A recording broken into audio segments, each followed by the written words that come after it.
Graham Mack. BBC Radio Merseyside. Dave North is here. You managed to get in all right then, Dave, because it was a big night last night, wasn't it? Absolutely fine. Fresh as a daisy, Graham. Okay. It was, it was a lovely night because it was the do for BBC Radio Merseyside's 50th birthday at Oh Me Oh My in town. Mm-hmm. How many people were? A couple of hundred? I'd say close to 200. Yeah. Close to 200. And there was like presenters and bosses and everybody from days gone by. Feeling all right? I left about, I think it was just after 11. Yeah. Good time to leave a party, that. I think so, yeah. Because you've done your rounds, you've said hello to everyone. And just before people have had too much, you know, and they start getting a bit, you know. I tell you what this radio station really needs. You know what they do, and you know what they should never have stopped. You know, before you get to that stage. Yeah. Paul Beasley said to me before, did you leave before the dancing? And I went, dancing? What dancing? Exactly. I had the same reaction. I went, what dancing? He went, the dancing? Well, the funniest thing I heard was from Jo Krasner from the A-Team. She said to me, she asked, I forget who she asked, but somebody fairly high up, are they going to have a disco? And the answer she got back was, they wanted to have a disco, but they couldn't find a DJ. No! In that room?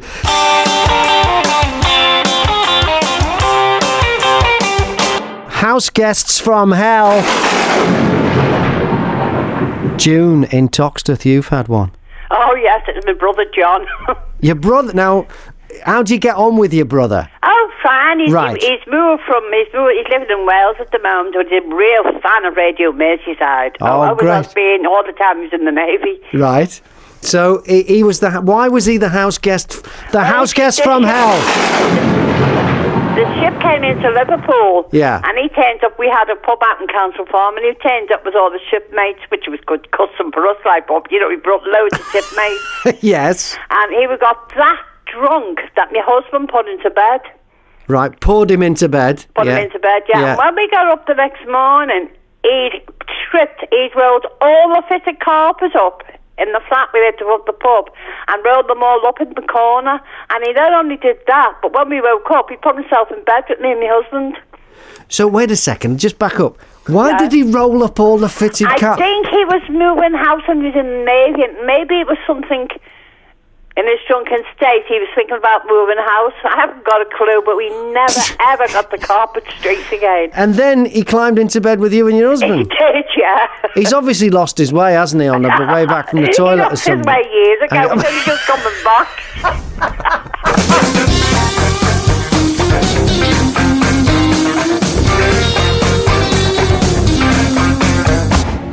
Tonight's the night. It's the big one. It's bonfire night. Remember the 5th of November. Taking your fireworks, bonfire stories. Andy in Wallasey, how are you going? All right. Well, it's a little story. It's only about fireworks. Yeah. I'm going back to when we had the fires in every street all along the road. Well, my dad told me this story years ago when he was courting my mum. He was driving down. I forget. Well, my mum lived in Notty Ash and my dad lived in the Dingle, so maybe he was between the two. I don't know. And he said there were all kinds of fires in the street. He got a puncture, and he's convinced that one of the fires burnt through the rubber on the car. Right, okay. And he said he ended up in the front room at my nana's and my mum's with all newspaper fixing a puncture on the car because that's what you did back then. You did it yourself, you know, and it was because of the fires in the street. No, we used to collect mud for months, you know, for weeks before the bonfire night. Yeah. And we used to get it. But even on bonfire night, even when the fire was going down, even the bigger lads, I don't know where they got it from, but they was going down, and next day they was coming back with doors. But the next morning, all the back doors was missing off the. Because you used to be able to just lift them off the hinges. There was no hinges. There was like you just lifted them on like they were surface. It wasn't like hinges as we know it. So people are there going, this is a great bonfire, isn't it? Hey, this is great. And they get home, there's no back door. And you're watching your own back door going up.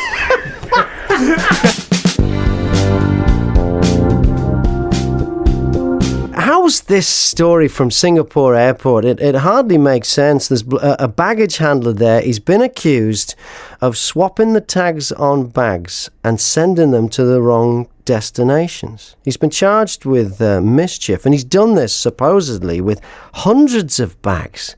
How does this happen? Suppose there was a baggage handler, you'd be there and you'd be seeing these bags and bags and more bags and bags just coming and they just... more bags.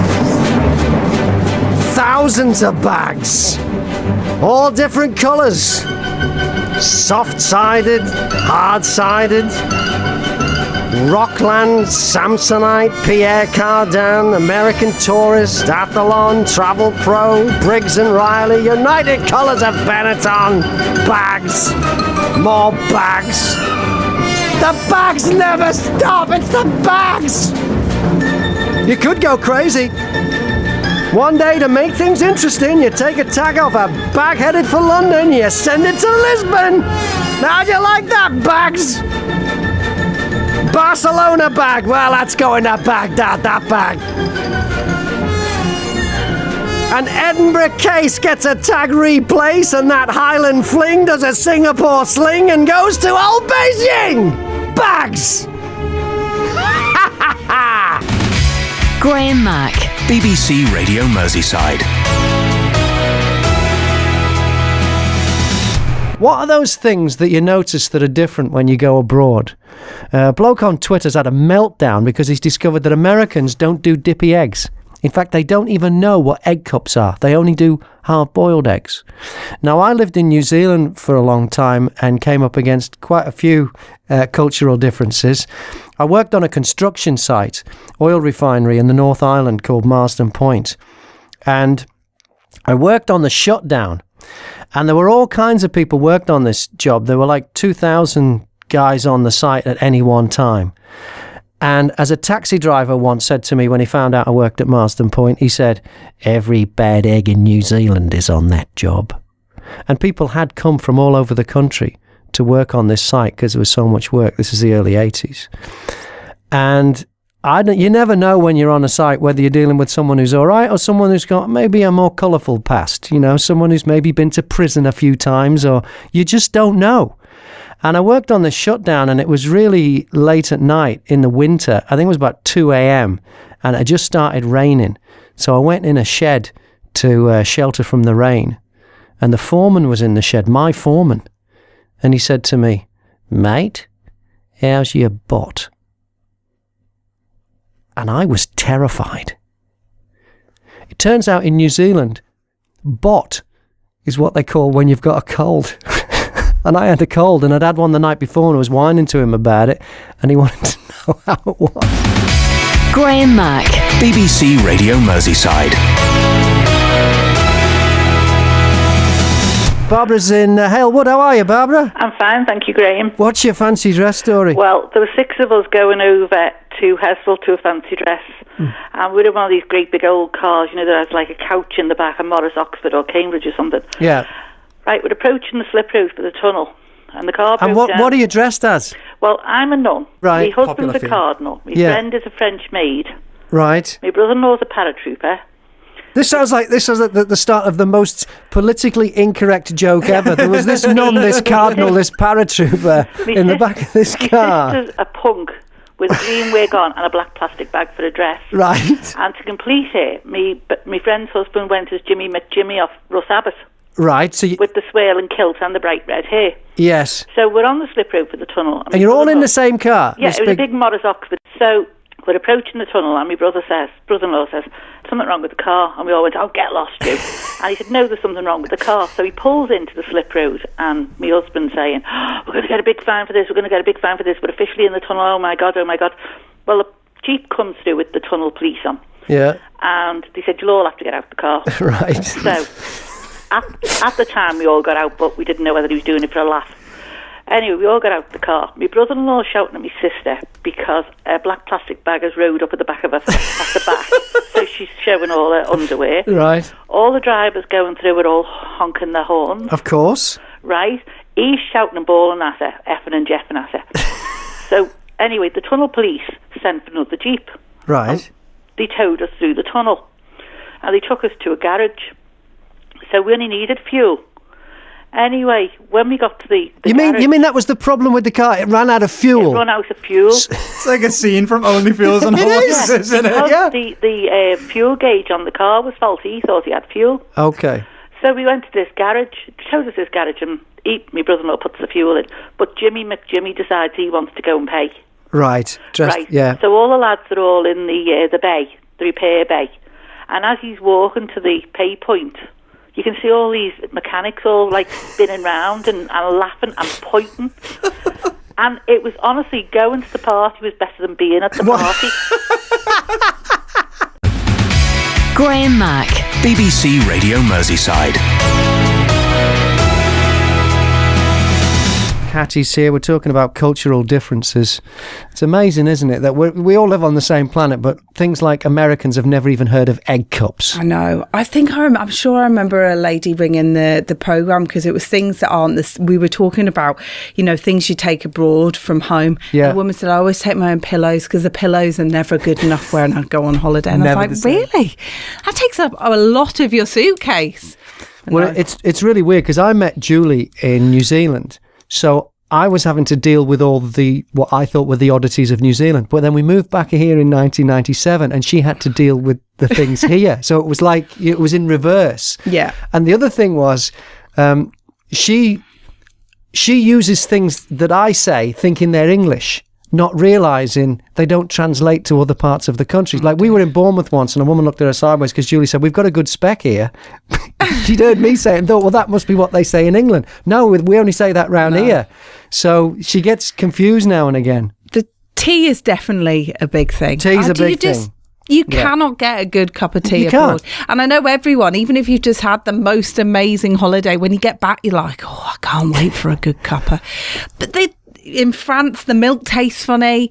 In America, like you said, they're like, do you want hot milk in it? No. Do you want lemon in it? No. No. Just want a cup of tea. Want a cup of tea. Yeah. There was one thing, though, that Julie, we came over in 1997, I moved back to Britain. Julie moved to Britain with me in 97, in the February. In the March, it was Pancake Day. And Julie went, what's that? And I went, well, it's a day we eat pancakes. She went, you have a day? When you eat pancakes?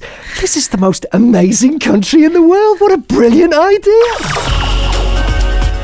Lynn and Anfield, I don't know if Lynn's would consider this to be a buyer's remorse purchase. Yeah. She's rang up, she's on line one. Lynn, what is your buyer's remorse story? Good morning to you both, anyhow. Yeah. This is very recent. This happened only this week. Yeah. My sister and I decided to go online and buy these Snap-on Smile teeth that you just put over your own. What? These are Snap-on. Now, are these joke things or are these? No, these are genuine, and we YouTubed them and we looked at where they're from and we thought, yeah, we'll get them. And these are shiny white teeth that you snap on over your normal teeth, but not for a joke, not like Dracula teeth or Vicar teeth or anything. No, just for going out in the evening to have Simon Cowell teeth. Really nice. Right. So we did some online research and I ordered mine. Mine were $1.99 from China. £1.99? $1.99 from China, and I'm aware of you get what you pay for, but I thought, you know what? For $1.99, I'll have a go with them. Yes. But my sister, and she'll be listening now, I won't mention her name, but she knows who she is. She paid £20 at a different company in China. Right, okay. And she says to me, well, yours are going to be no good. I went, well, let's wait and see. Yeah. So mine came, I opened them, and you get these teeth, and the teeth are as straight as a ruler. Right. And you have to put them in boiling water to make them pliable, and then you're supposed to snap them onto your teeth. Right. Well, I looked like Mr. Ed, and I thought, I can't go out in them. And my mouth was sticking out as if I'd had 20 injections. I couldn't even talk. So I rang my sister. I said, has your teeth come? She went, yeah. I said, what do you think of them? She went, not a lot. I said, mine have gone in the bin. She said, so have mine. But what made me laugh, mine were like £2 and theirs were 20 quid. Well, but we YouTubed it and it showed you how to do it, and they look gorgeous, and all these models and A-listers, that they all wear them. But I'm sure they pay more than $1.99 for theirs. I don't think they all wear them. I would doubt that very much, whether people wear snap-on teeth. That's what they wear, snap-on teeth. Hello, I'm Mr. Red. Nora in Newsham Park says, in Canada, a joint of meat is called a roast even before it's cooked. That's confusing. Mike in Upton, you have to watch driving in Barbados. They have 2 red traffic lights. One of them is just to show that they're working. Really? Very confusing. I lived in Australia for a while, and they have a thing there called a red arrow. You know, like we have a green arrow to turn right on the green arrow. They have a red arrow there. You can't turn right on the red. So the light goes green, but you can't turn right because the arrow next to it is red. And I got caught out on that. I was an air conditioning engineer. I'd been in Australia a week, and they gave me this beautiful big van and an apprentice, and we're heading towards Streets Ice Cream in Arncliffe. And we're on a dual carriageway, and the light turns green, so I punched it and didn't realise there was a red arrow. Bloke went straight into me.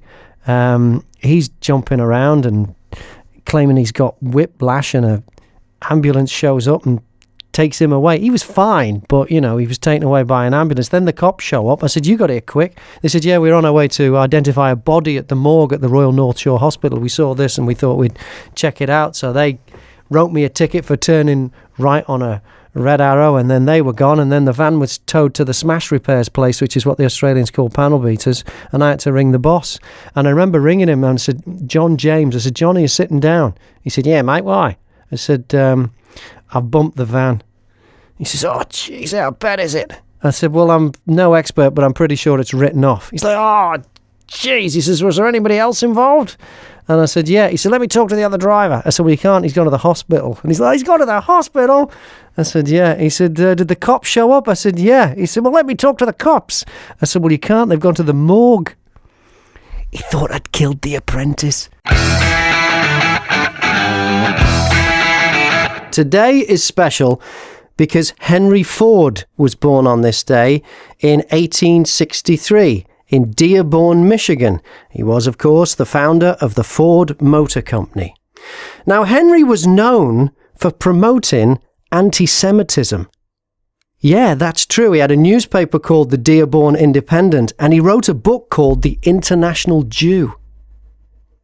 The shocking dark side of Henry Ford. That's all true, but what you're about to hear isn't true.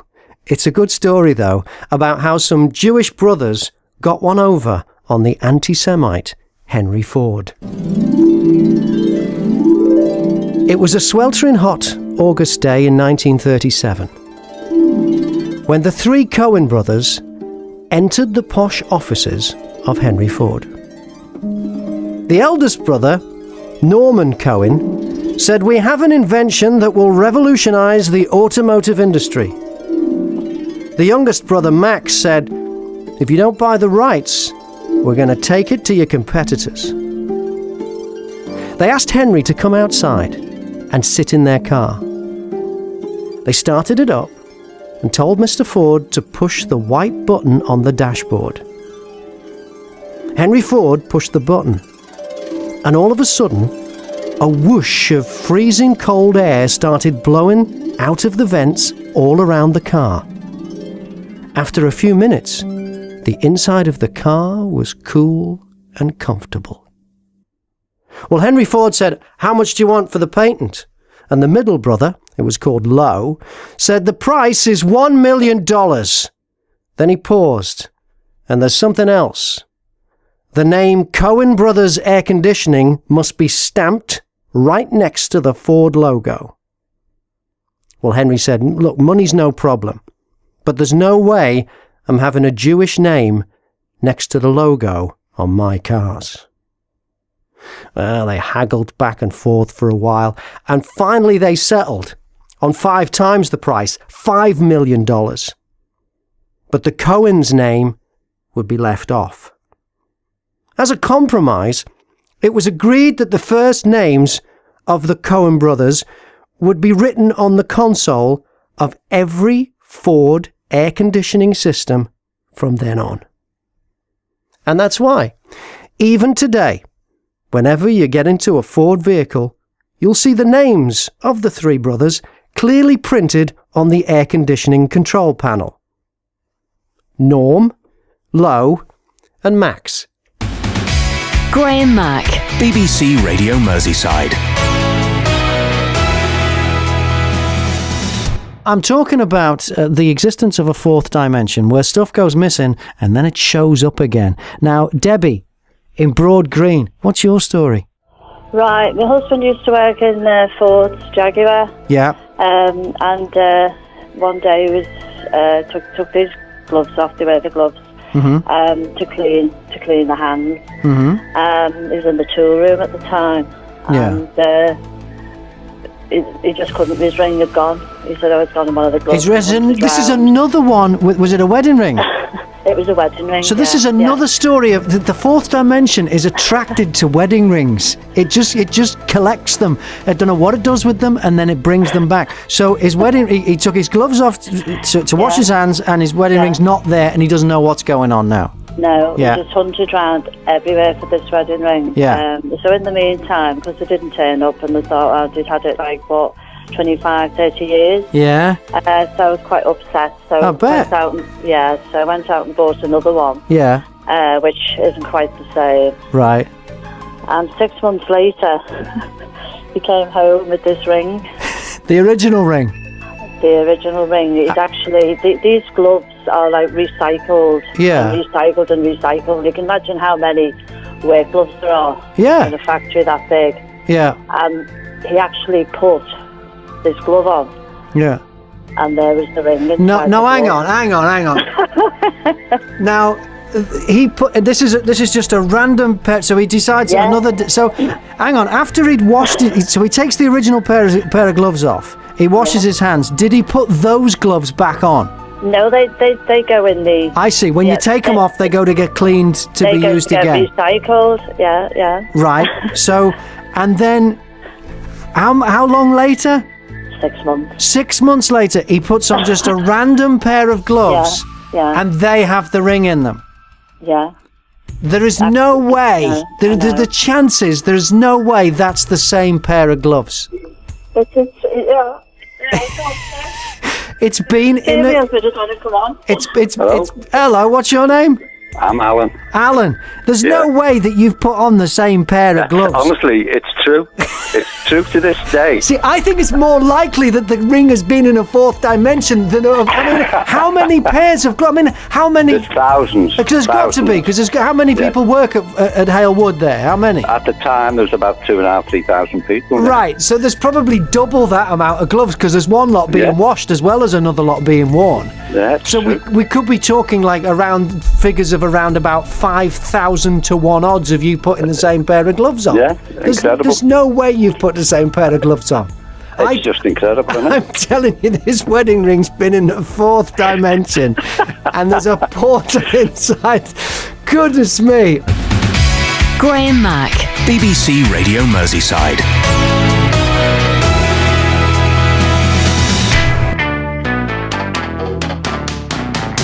So sad to hear that Keith Chegwin died this week at the age of 60.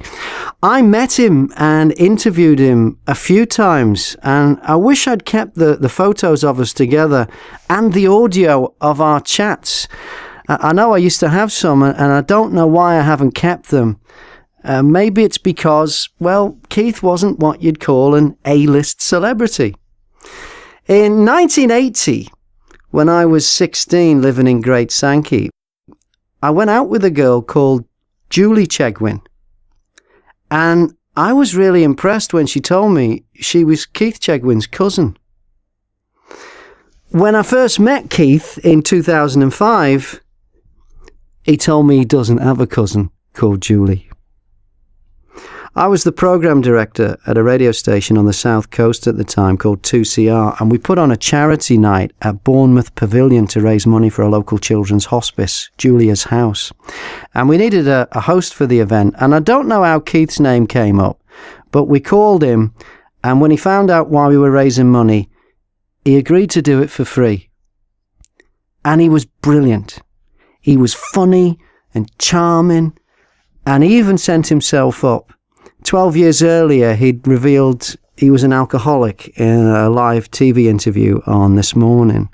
So at one point during our pavilion show, he came out on stage with a 6-foot-high inflatable whiskey bottle. The next time I met Keith Chegwin was in 2012, when I was hosting the breakfast show on BBC Wiltshire. And he was appearing as Buttons in Cinderella at the Wyvern Theatre.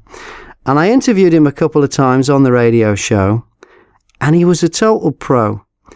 In the first interview we did, he had a joke locked and loaded, ready to go, and at the end of our chat, he pulled the trigger. He said, "I've got one of these new tablet computers. It's not an Apple, it's a pirate one. It's an eye patch." The next time I met Keith Chegwin, and he was on the show, he told me he was having problems finding somewhere to park in Swindon while the panto was on. Well, the phones went crazy with people offering to help him. He was that kind of guy. People just wanted to help him. And they were offering to let him park in their driveways. He ended up taking up an offer from a local pub, I think.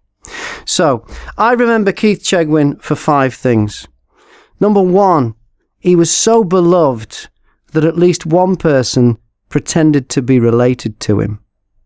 Number 2, he was a bloke that gave up his time to help others. Number 3, he didn't take himself too seriously.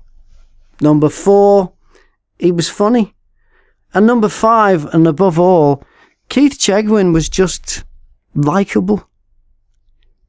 And if you think about it, if you got to pick something to be remembered for, I'm sure most of us would like it to be one of those things.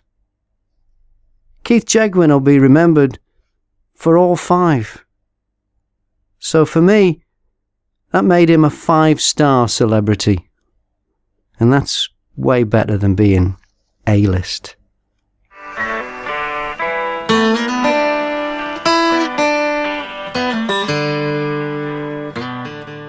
Dave North, he bought a microwave from a supermarket and then decided to take, he doesn't drive, so he decided to take it home on the bus. So that's inspired this morning. We're talking about times maybe you should have got a taxi, but you decided you'll get the bus. So Dave, the phones have been busy this morning with people who have caught the bus when maybe they should have taken a taxi. Yeah, seems like everyone's got one of these stories, because we've all done it at some point. If you're not a driver, we've all had this dilemma of, I've got this thing, maybe I don't want to pay for a taxi, maybe I'll try and get it on the bus instead. Now, who was the lady with the Christmas tree earlier? That was funny. It's on a sheet of paper there, I think. A full-size real Christmas tree. Could you imagine that? Somebody gets on the bus. Yeah. This is Liz in Grassendale. Because they're not, I mean, if you think of the size of a... Well, they only go one way. I mean, it'd be all right. You're going down the aisle forwards. Yeah. You come to take it. You're going to have to turn it round on the bus to get it off. Otherwise, the branches are going to catch going backwards. Yeah. You're going to, It's a logistical nightmare. It is. But she did it. God bless her. 2 years in a row she did that as well. She wasn't content with just doing it 1 year. Second year as well. All the pine needles all over the bus. Do you want some more stories? Yes, please. About this sort of stuff? Ryan Wallacey says the first time he got married, he got the bus to the registry office. No. Yeah. He said him and all his gang on the bus to the registry office. No wedding car for him. Rose in Aintree, this is priceless. So she bought a Hoover once, and she got her Hoover on her shopping trolley. Yeah. Probably thinking, what does that even mean? She got the Hoover on the shopping trolley. So she bought this Hoover from the shop. Yeah. And then when she found out it was £18 for delivery, so she thought, stuff that, I'm not having that. So she got the fella in the shop to strap it on the She strapped the Hoover to the shopping on trolley. the shopping trolley. Yeah, and then just wheeled it. So she got on the bus and walked a little bit. Oh, she wheeled the shopping trolley to. She didn't take the shopping trolley on a bus. She wheeled. I think she did with the Hoover. She didn't just use that to get it to the bus stop. No, it was fully strapped on. So the Hoover's strapped onto this. She gets the shopping trolley on the bus. And then she wheeled that. Yeah, so she wheeled the shopping trolley with the Hoover strapped on to get it home because she didn't want to pay £18 for the delivery. That's the sort of thing I'd do. And then before we get to the caller, Anne in Runcorn says her husband and herself took a rocking chair home on the bus. They bought it from MFI and Speak and took it on the X1 bus to Runcorn. Speak to Runcorn on the bus on a rocking chair. Because you couldn't even sit on it on the bus because it'd be rocking backwards and forwards the whole way. It'd be like something from Alton Towers, a rocking chair on the bus. You know what I mean? Talk about your theme park, your thrill ride. All right. But we're talking about the people. We're talking about the customers, the people who buy the things to get them on the bus. What about the bus drivers? What are they thinking? Oh, they must have seen all sorts. When they see, well, we've got one. Okay, and this is Robert from Crosby. How are you, Robert? Hello there, Graham. How are you? You must have seen. What have people taken on the bus when maybe they should have taken a taxi? This one was a full-size pool table. With everything, the balls, the cues, the lot. No, how did they get a full-size pool table on the sideways, I'm guessing? It was at Christmas time last year, so I felt a bit sorry for him. Okay, right. So we struggled getting through the door. Is he on his own? He was on his own, he was a big lad. Yeah. Anyway, he managed to prop it up. There's quite a big space for wheelchairs. It's in a box, is it, yeah? No, it was all taped up. He got it at one of the converter shops. It wasn't even a new one. It was a second-hand pool. So it was no doubt about it. It was a pool table. Well, what did he do with all the balls? They were all taped up to the side. You know, the runner at the bottom. The cues were taped up and everything. It looked quite heavy, believe you me. And how far did he have to go? Where did you pick him up? I picked him up at Skeversdale Concourse. Yes. He paid his fare of $1.90. He saved a packet on delivery, hasn't he? Yeah. Yeah. He went about 6 stops. Yeah. And then stood off, and I think he must have had a good distance from the bus stop to his home. Oh, bless him. And was everyone else on the bus laughing or what? Yeah, they were just absolutely flabbergasted.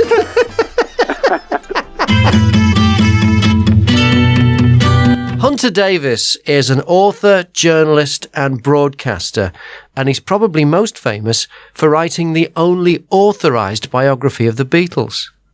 Now, thousands of books have been written about the Beatles.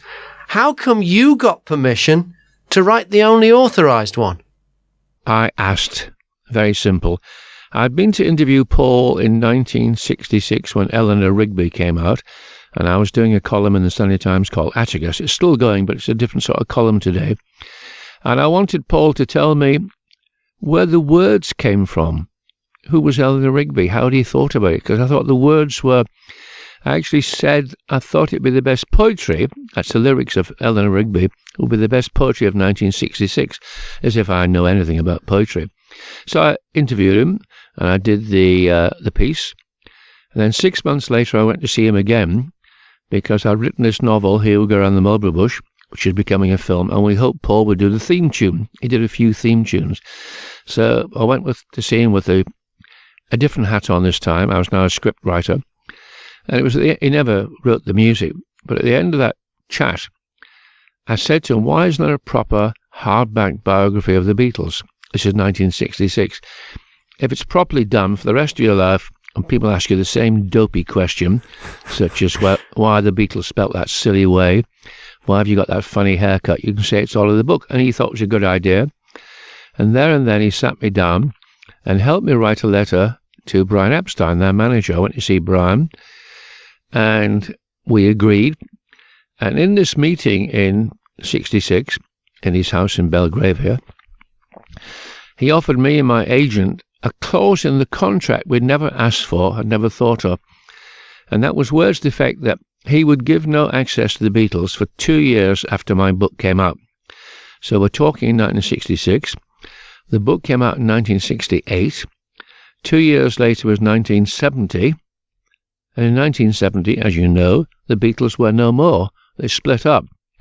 So my book perchance became the only authorised biography of the Beatles. But at the time I was doing it, and at the time it came out in 1968, when they're still recording, still vibrant and still alive and everything else, I didn't know it. So the whole of the time doing the book, I didn't know it became the only authorised biography. So you had no idea that they were going through some issues there that would eventually break them up? When I met them in 1966 that they were no longer performing in public. They were no longer on tour. And since the Quarrymen days, which is roughly 10 years earlier, they'd been constantly on tour, first of all around Merseyside, and then round England, and then round the globe. They didn't quite get into space, but they were very near it. And they were absolutely fed up being on tour. I mean, the obvious reasons, they're playing to these massive stadiums and they couldn't hear themselves perform, they couldn't hear themselves sing. They had to hide in hotel rooms, they were being bombarded. So they'd given that up. So stage one was over, but I never thought that stage two would be splitting up. I knew that George Harrison was bored stiff by being a Beatle.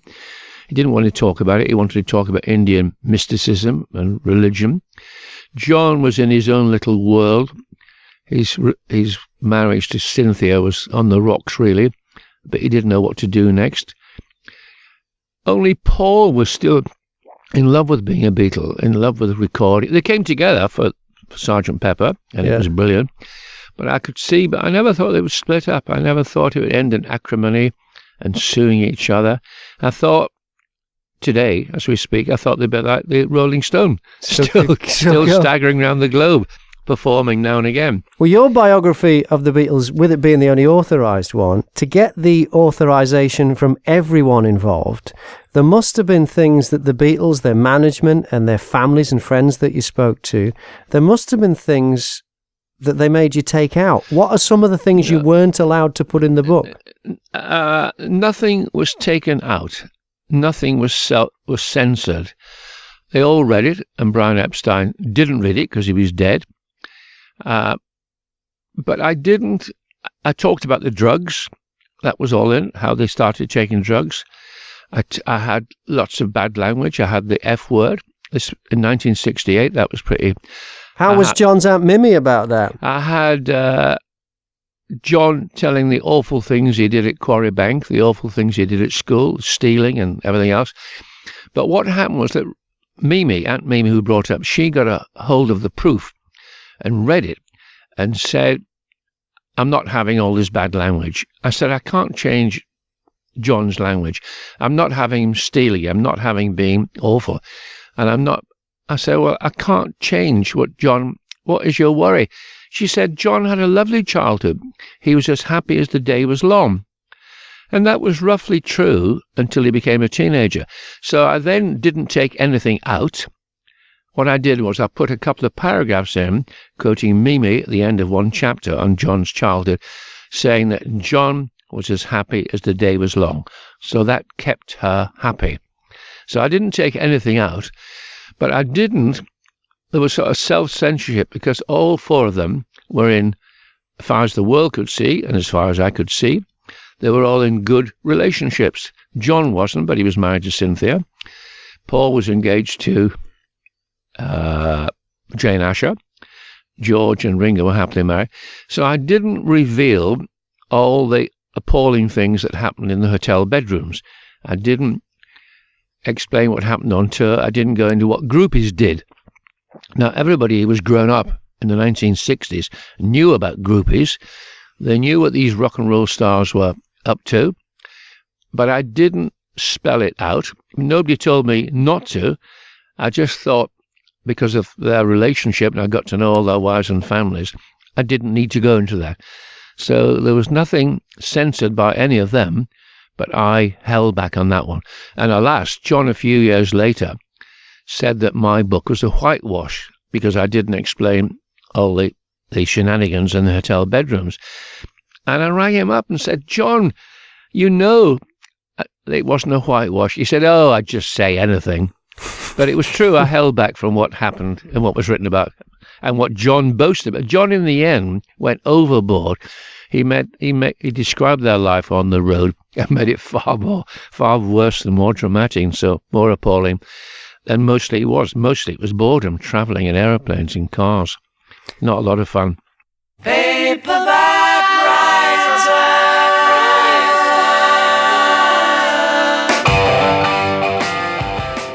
You might know the name of Gary Skyner. He's a well-known name on the stand-up circuit, and you've probably heard him on Radio Merseyside over the years. He's also a thalidomide campaigner. His mum was given the drug, and he was born severely disabled.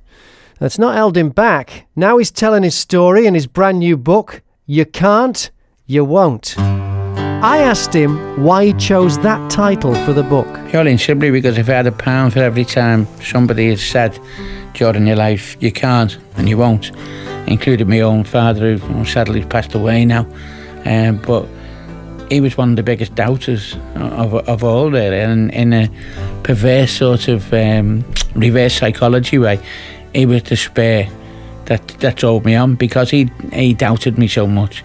I had two parents who my mum was so positive about things, and of course it's a mother's love of a severely disabled kid. In the 50s and 60s, nobody knew what thalidomide was and what was going on, but my dad was more protective and thought that I'd get battered at school and wouldn't so his motivation for being negative was to lower your expectations, to protect you. It was done out of love. Yeah, although I genuinely think he thought life was going to be hard for me, full stop. I mean, one particular instance, I'd been to the doctors in Parliament Street, and there was a daft showroom next door, and the motto was forwards go forward, backs go back. Which was like, I remember that campaign. Yeah. And I'd got brochures, took them home, sat in the front living room reading them. I was 16 then, and I said, he come in and he went, "What are you doing with these?" I said, "I'm going to have one of these next year. I'm going to drive." And he picked them up off me and threw them in the bin, and he went, "You'll never do that. You'll never drive. Give that a miss." And but you did learn to drive. Oh yeah, and passed my advanced test as well. But the day to pass my test, I shredded the L plates, went over to his house on the Wirral and shoved the shredded L plates through the front door, didn't knock, just put them through the front door. And he rang me at work the following day and said, "Oh, you passed then?" I said, "Yeah." And there was your first big achievement, I think. I was reading about when you first got your certificate from school. Was that the turning point for you? Was that when you realised you could achieve more than your dad was saying you could achieve? Yeah. Plus the fact kids are cruel, and it means today. That's the thalidomide tragedy in general. Nobody knows. I've just come back off a lovely holiday from Turkey, and kids from 7, 8, 9, I mean, actually terrified when I turn up, because they've not seen anybody with a 9-inch left arm and a 14-inch right and 4 fingers on each hand and no thumbs. And people who were around me, who were with me, get upset at the fact that I get so many stares. But it's one of them things you've just got to learn to cope with. And it was a tragedy that was suppressed. And never, for whatever reasons, people want to confine it to history. And it's just a shame it's never been given it's had a lot of publicity over the years. Yeah. But it's never been explained as to what went on, who was responsible, etc., etc. And that's something I'm still heavily involved in, trying to bring the truth to justice. Was that the motivation for the book? Because the book covers that in some detail at the beginning there, about the development of the drug in Germany and what happened next. But it's also about your life. What was the motivation for writing the book now? The motivation for the book is mainly because the campaign's still ongoing, but also I've reached 57. I've just gone through a very acrimonious divorce, and my life's changing, hopefully for the better. And it's just seemed, I don't know how long I've got. I mean, I think you'd have to be foolhardy to not think that your life expectancy is going to be less than other people's, because of the severeness of the disability that I've had to cope with for 50 odd years, and the overcompensation of the other limbs and organs that I've had to take the strain because I've been deformed in my upper limbs. But it's also an inspirational book, isn't it, Gary? I know Ricky Tomlinson mentions that, not only in the foreword, but I saw a little piece of him on YouTube as well, raving about it. Yeah, Ricky's been great with me. In fact, the Liverpool gang in general have been great with me. If you were in a little Welsh village, you were brought up anywhere other than Liverpool, 8 Oxford, you'd have just been confined to being the only disabled boy in the village. Whereas in Liverpool, it's a case of, look, mate, you're one of us, either sink or swim. And I think it's the city of Liverpool that has given me that spare, that inspiration. And they've not treated me any differently than anybody else. But you've had a hard time from people, like, for instance, you mentioned in the book when you first left school and you wanted to work for the fire service in a call centre. Can you just explain what happened to you there? Yeah. I mean, a woman who was in charge, she just turned around and said, it's not a kindergarten. She said, basically, we're an emergency service and you can't cope with the speed that we want you to cope with. Because at that time there was no automation like we're sitting here with today. So this was literally taking the 999 calls, the emergency calls. Yeah. So basically, what it used to happen was if you'd make a 999 call, 999 would transfer the call to Merseyside, or it was Liverpool Fire Brigade then. Yeah. And then you'd have a big drum with every address in Liverpool on it, and you'd pull the address out of the drum, and it would say, categorise what engines you would send and where the nearest station was. You'd look on the big board and find out if the lights were green, they were at home. If the lights were red, they were out, so you had to go to the next available station. And I thought I'd done quite well, but because I was struggling trying to get the... And she's right in a lot of ways, because... She could have found a nicer way of breaking it to you, though, couldn't she? Yeah, but at the same time, it's sort of about people's lives, and I accept that wasn't for me. At the end of the day, but I just had this love. That's the job I would have loved, is to have been a fireman and have been able-bodied.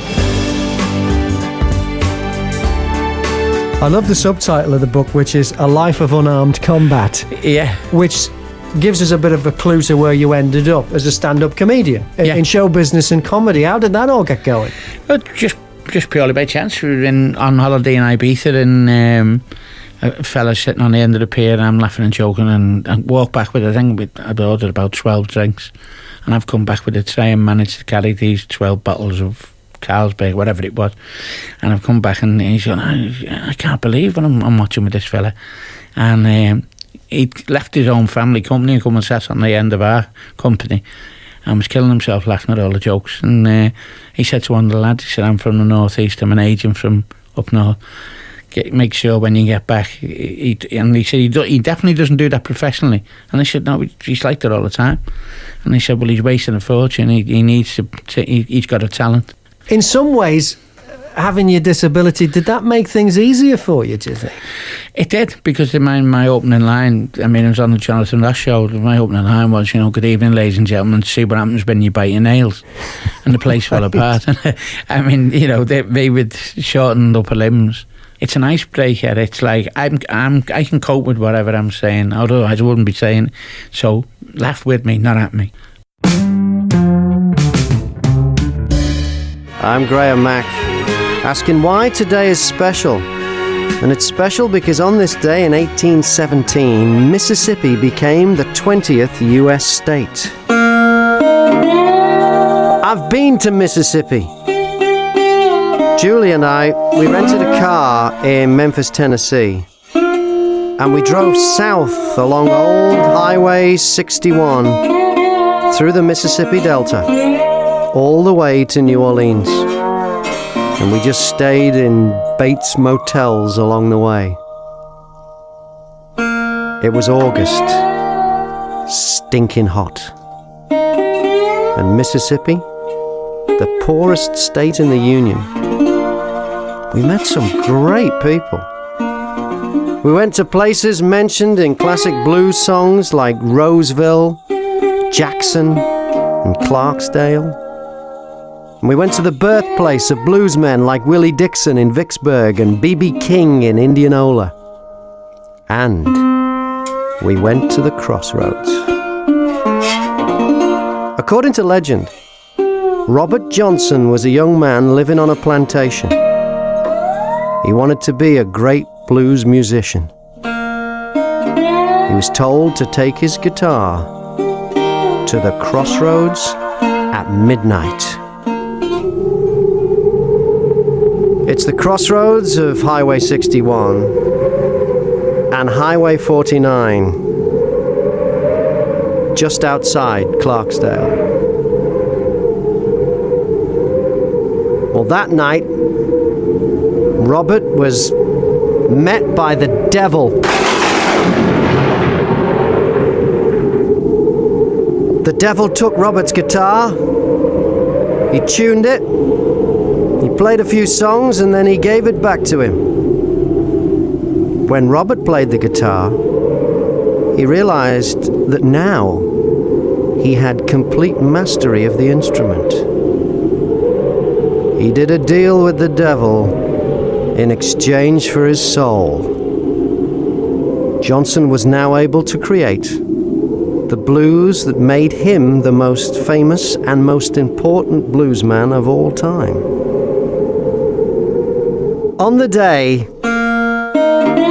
that Julie and I went to that same crossroads, we parked our rental car, and before we got out, a big black man in overalls tapped on the window. Julie said, "Drive off, we're going to get robbed." I said, "Look, everyone we've met on this trip has been lovely.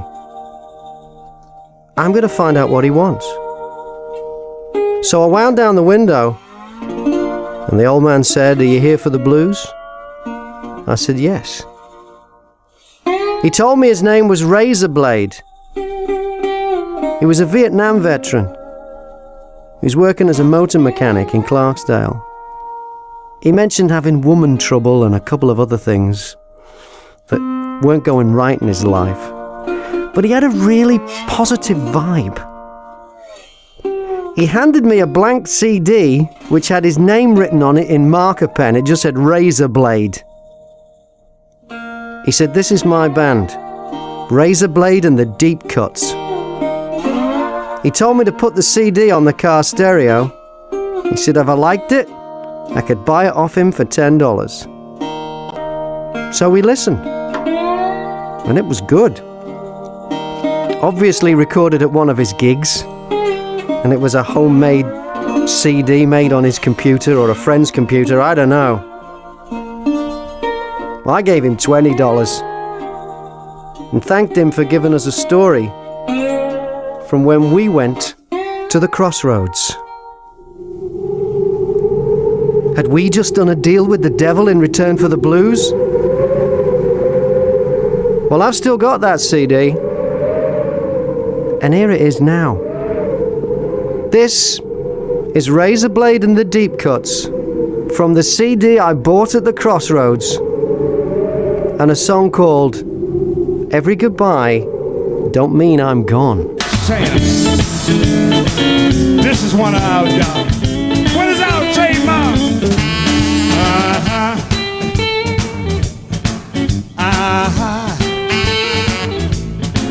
Ooh, we are.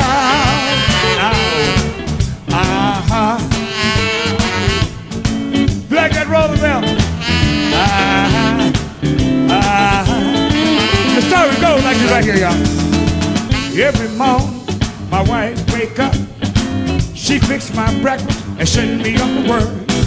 Being a little suspicious, I turn around. When I got back home, my wife was getting down. Every goodbye play sure don't mean I'm gone. Oh no.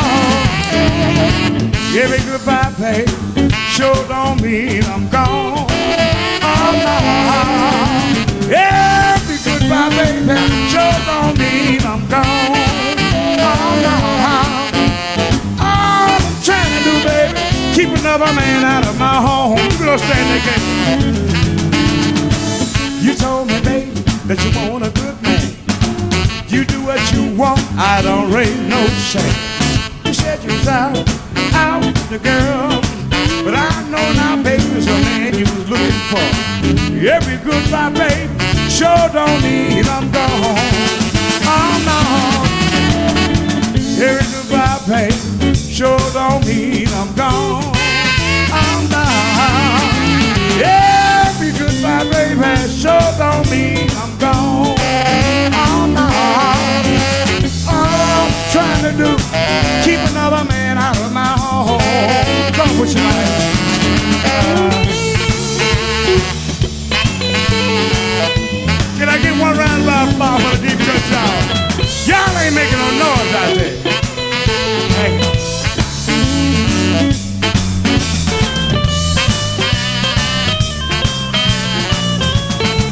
One more time, put your hand.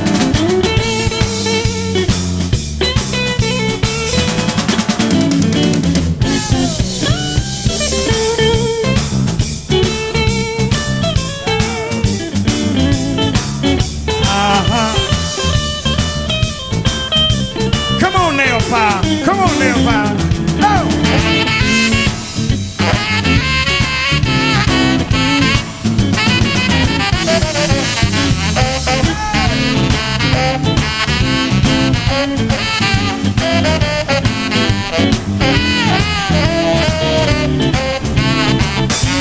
One more time, one more time.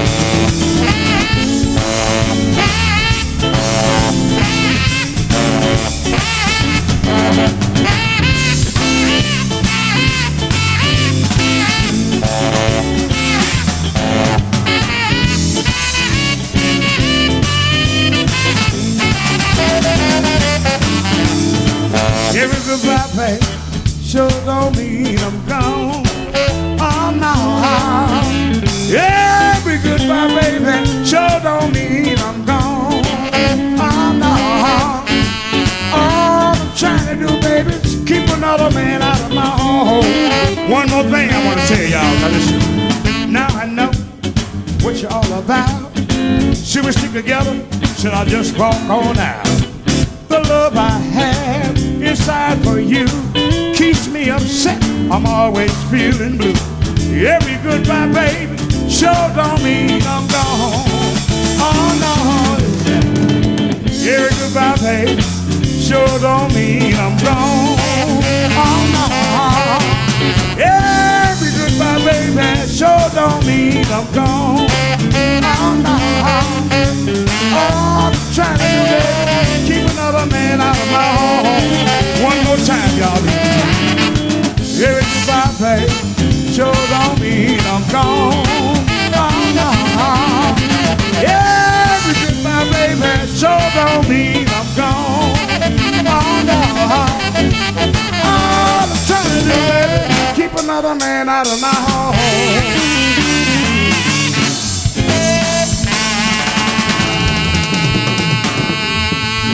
Razor Blade and the Deep Cuts, his homemade CD that he sold me at the crossroads where Robert Johnson sold his soul to the devil. That's part of the CD.